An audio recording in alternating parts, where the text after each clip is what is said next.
तो ये सारी चीज़ें आपके स्पर्म की डीएनए फ्रेगमेंटेशन करती हैं। तो उसमें हमें मेल का टेस्ट करना भी बहुत ज़रूरी है, यानी एंटीऑक्सीडेंट मेडिसिन देते हैं।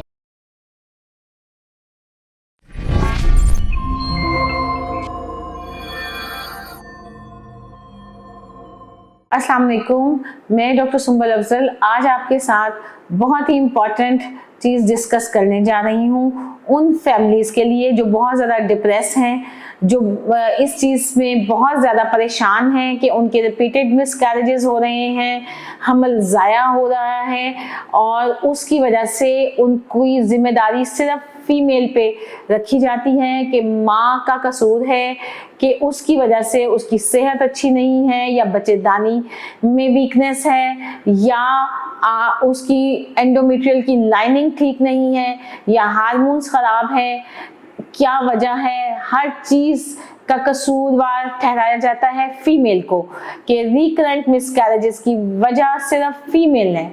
ऐसी बात नहीं है। जिन कपल्स में मिसकैरेज बार बार होता है, 3 टाइम्स हो रहा है या 4 टाइम्स हो रहा है, तो उसमें हमें मेल का टेस्ट करना भी बहुत ज़रूरी है। मेल के टेस्ट से हमें बहुत हद तक पता चलता है कि जरासीम की क्वालिटी क्या है, क्या उनके अंदर कोई डिफेक्ट तो नहीं जो कि जिसकी वजह बन रही है मिसकैरेज, यानी डीएनए फ्रेगमेंटेशन। ये एक बहुत बड़ा डायलेमा है कि रिकरेंट मिसकैरेज सिर्फ फीमेल की वजह से है। तो मैं इस वीडियो में आज आपको डिटेल से बताऊंगी कि इसकी वजूहात में एक वजह मेल का स्पर्म भी है। अगर वो डिफेक्टेड फॉर्म होता है, उसमें डीएनए फ्रेगमेंटेशन होती है, तो उसकी वजह से भी मिसकैरेज हो सकता है। तो आज मेरी वीडियो को डिटेल से देखिए, लाइक करें, सब्सक्राइब करें ताकि उन कपल्स का फायदा हो सके जिनमें सिर्फ फीमेल का ही टेस्ट किया जाता है वजह को जानने के लिए। तो मेरे पास जो कपल्स आते हैं उनमें मैं सबसे पहले उनको रीएश्योरेंस दिलवाती हूँ कि इसकी वजूहात में 50% मेल फैक्टर है और 50% फीमेल।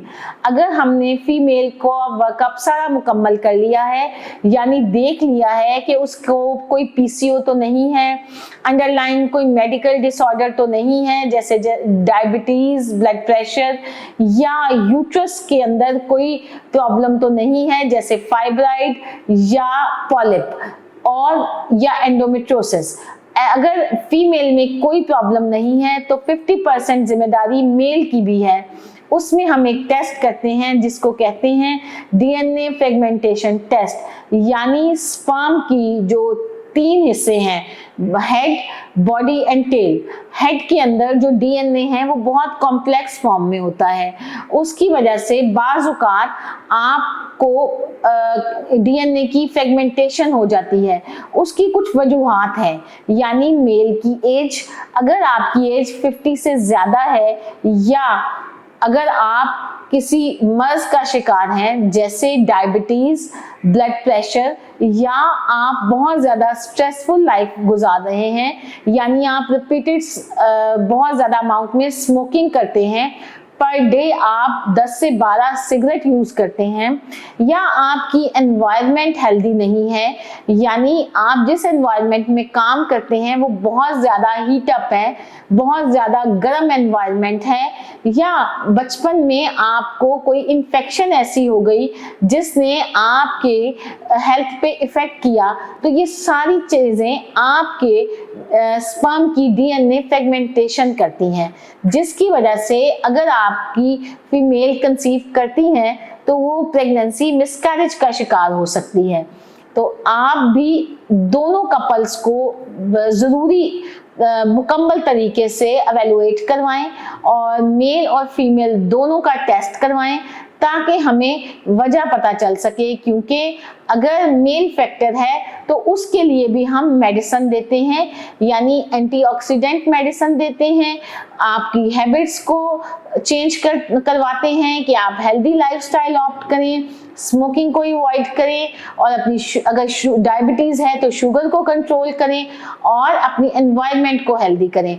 तो कोई ऐसी रीज़न नहीं कि आप भी एक हेल्दी बेबी अपनी फैमिली में कैरी ना कर सकें। तो अपनी अज़दवाजी ज़िंदगी को खुशगवार तरीके से गुजारिए। शुक्रिया।